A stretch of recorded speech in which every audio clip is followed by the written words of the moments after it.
Welcome, urban dream chasers from across the globe, to our dream centre. I'm Monts-the-Wants. I'm Zoobee, and we're the Urban Dream Chasers. Tell me what's going on today. We are going to be getting into one of the most prolific artists, producers, engineers in the hip-hop game. He changed it. He turned it on its head. Not once, not twice, not thrice, but thrice. I don't know if that's a real word, but you know what? Let's get into it. So the big question is, if it wasn't for Dr. Dre. Straight out of Compton, I'm a brother that will smother your mother and make your sister think No, actually I've got the wrong words. Where would N.W.A be? The Urban Dream Chasers. So, Zoobs, let's give them something on this subject today. Boy, Dr. Dre! From early, Dre had a passion, a love for music. He said one of his earliest memories of music, he goes, he used to feel it. He didn't really used to listen, he goes, he used to remember how it used to make him feel. That's 100%. He saw himself as an engineer before he even saw himself as a producer. And from DJing, that's when he got into engineering. DJing was his passion, his love. He absolutely loved it. So from DJing, he went to engineering. And then from engineering, he went to producing.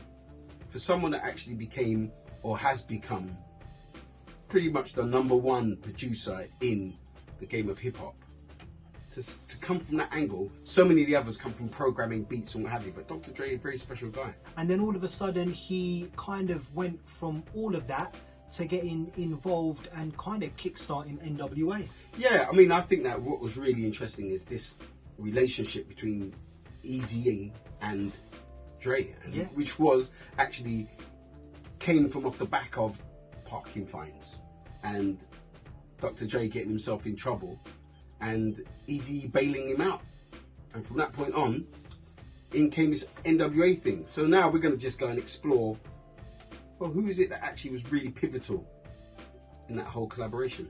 And then obviously kind of getting studio time to kind of do what Dre always wanted to do. It was Dre that had that passion, that fire, the vision. Eazy-E was in the studio that time, I think with the other group HBO, and lyrics got written, you know, that HBO weren't feeling. Yeah, I mean, but let's go back a little bit, because I want to go just slightly back, because the thing is, we've just Zoobs has just touched on the studio time, but actually this conversation about if it wasn't for, where would be, it's like, well, actually we've got to look at two elements for me here. One is going to be actually, as Zoobie just said, this prolific work machine that goes by the name of Dr. Dre. But then also as well, Dr. Dre himself mentions this guy, Eazy-E, who actually was a local drug dealer that lived a couple of blocks from Dr. Dre, but actually was able to be the financial catalyst of the whole N.W.A. success. And I think that conversation there is really key to establish whether or not Dr. Dre or Eazy-E or some balance of the both was the catalyst behind the success of the whole outfit. No, definitely, I completely agree. I think, you know, with Dre and Eazy-E being a drug dealer, you know, selling crack, cocaine, you know, whatever it is, because around that time, you know, like early to mid 80s, I mean, crack cocaine was rife in the ghettos of LA, like rife. It was an epidemic, you know. So, but obviously, Eazy's cousin got shot down, and that kind of made him think, you know what, this Get out is the game. Yeah, this is not really for me. And that's right. Really, it was kind of perfect timing because Dre was like, yo, this music thing, bro. Like, well, the thing is, he had to do a lot of sort of convincing, because Eazy loved the music, but actually to part with his dough is hard-earned street dough, you know. So I think to myself, certainly there was this joining of the two. The joining together, was that what made it successful, or was it actually really one or the other? Dre was the catalyst. He was the instigator, because even when they were in the studio, HBO left the studio, they weren't feeling the lyrics. That's right, yeah. They were like, forget this, man. I'm not Yeah. in this, man. Later, they're Yeah. gone. Yeah, So now it's Dre and Easy in the studio. And Dre Eazy's did not- talk. Dre did talk Easy into actually But Eazy's doing. not a doing. rapper. That's right. Easy's not a rapper. He's like, and No, that's true. That's true. Dre look- was like there with him. Easy, Yeah, spoon man. feeding. There was a spoon Let's feeding do situation. this, man. We Yeah. gotta do it. Think about that, you know. Yeah.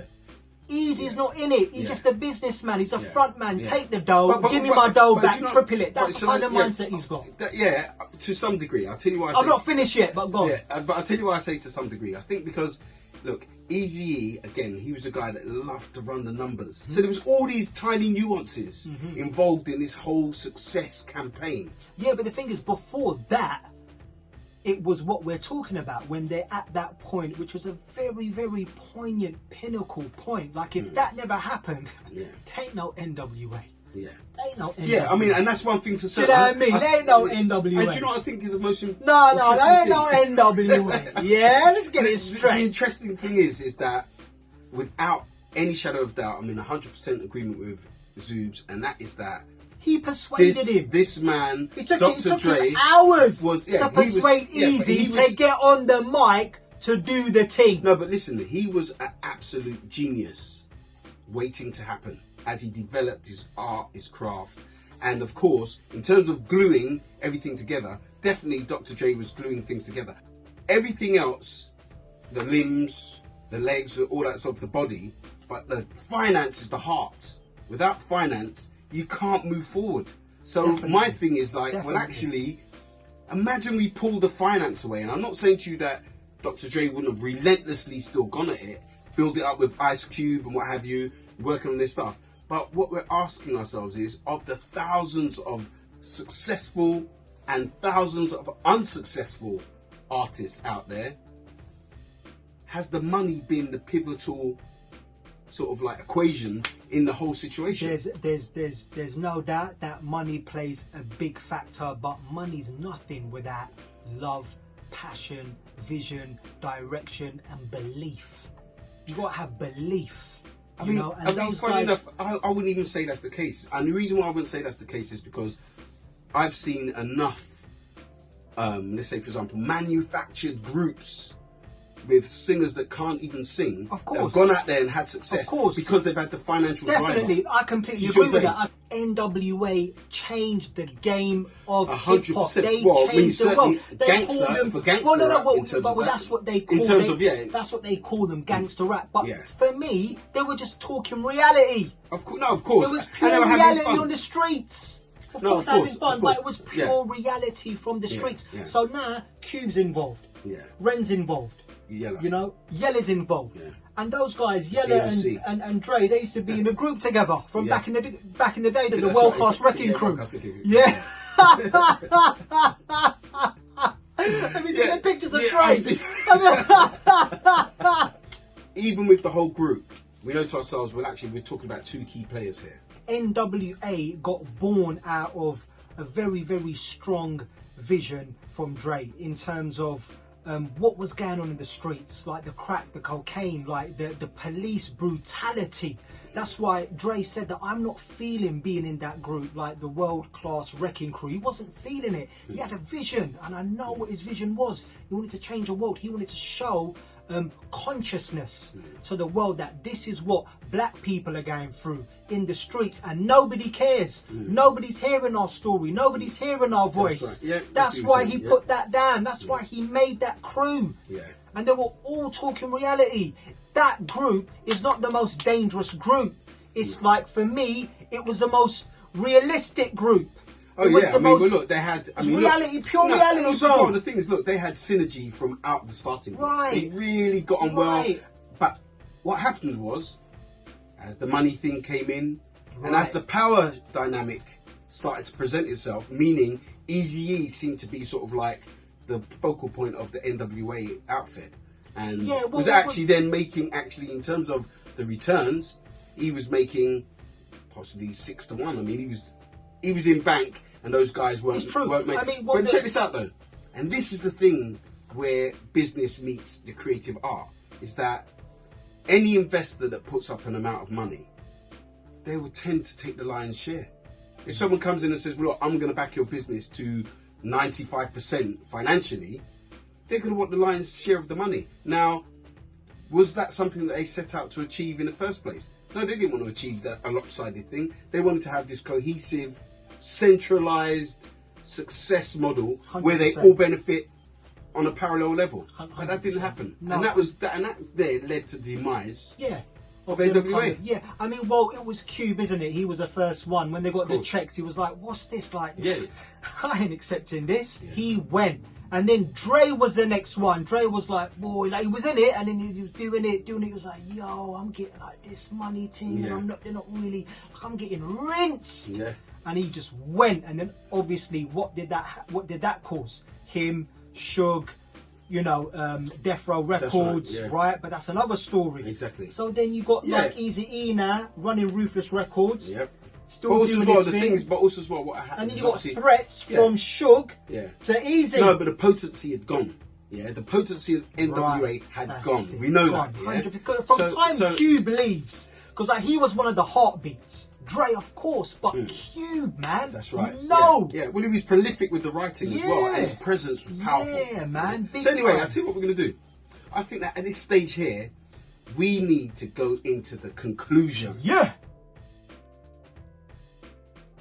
Dre all the way, man. He was ridiculously pivotal from beginning to end, and he is still pivotal till this day. Somebody who sticks to his guns, like he believes in the feeling and the passion of music. All about Dre. Yeah. I mean, for me, again, I think that No, it's all about Dre, right? Thanks a lot. No, I think that there's a crossfade, always a crossfade, because if you think about business and you think about music, the creative arts versus the finance, you've got one that is almost abstract, and then you've got the other that's very concrete. And we imagine the business being the vehicle and the passengers, they're the creative. So you need both in order for it to work.